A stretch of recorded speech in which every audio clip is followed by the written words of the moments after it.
Bonjour, femme de feu, femme de valeur, femme en Christ, femme précieuse. Nous continuons toujours avec nos méditations du pasteur Corinne. Et aujourd'hui, nous continuons avec le thème précédent. Lisons notre verset qui est toujours 1 Corinthiens, le chapitre 9, le verset 26. Moi donc, je cours non pas comme à l'aventure, je frappe non pas comme battant l'air. Comment découvrir le but de notre vie? Tout d'abord, il faut commencer par la connaissance de celui qui est l'auteur. Pour cela alors, il faut chercher Dieu.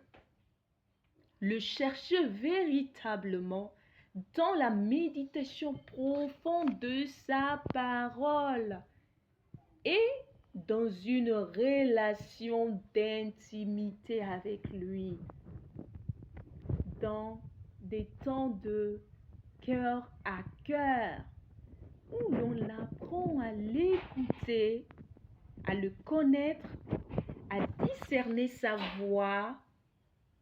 Ensuite, la parole nous exhorte à agir. Et tout ce que ta main trouve à faire, fais-le avec force. Nous dit Ecclésiaste 9, le verset 10.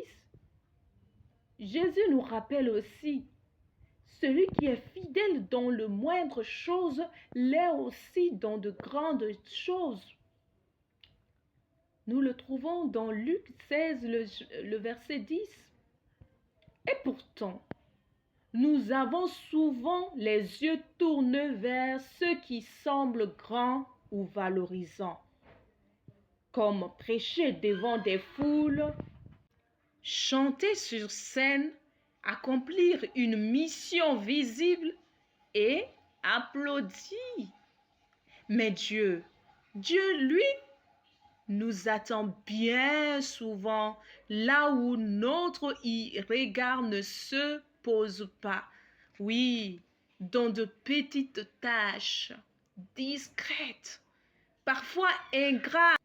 Oui, cela peut commencer par nettoyer les toilettes de l'église, balayer les sols, s'occuper de détails que personne ne remarque.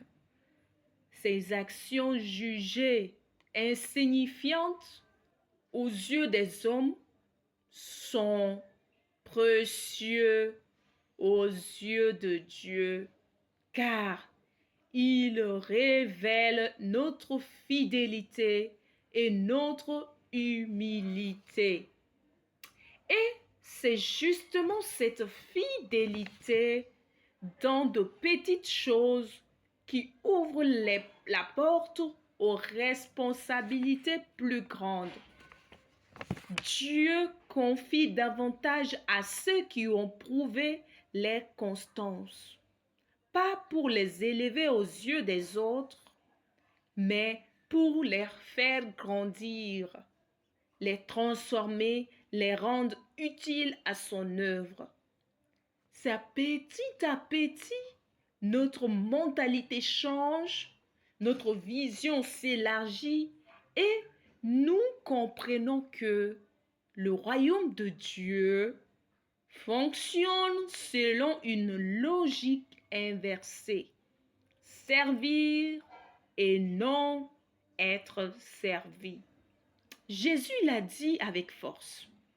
Mais quiconque veut être grand parmi vous, qu'il soit votre serviteur. Et quiconque veut être le premier parmi vous, qu'il soit l'esclave de tous.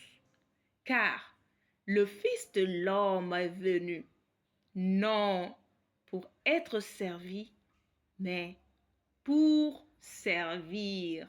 Nous dit Marc 10, le verset 43 à 45. L'apôtre Paul avait parfaitement saisi cela. Il a suivi l'exemple de Christ avec fidélité et persévérance. À notre tour, courons vers le but que Dieu nous montrera. Et si ce but ne nous est pas encore clair, soyons fidèles là où il nous place aujourd'hui. Chaque petite tâche accomplie avec zèle est un jalon vers l'appel plus grand qui nous attend.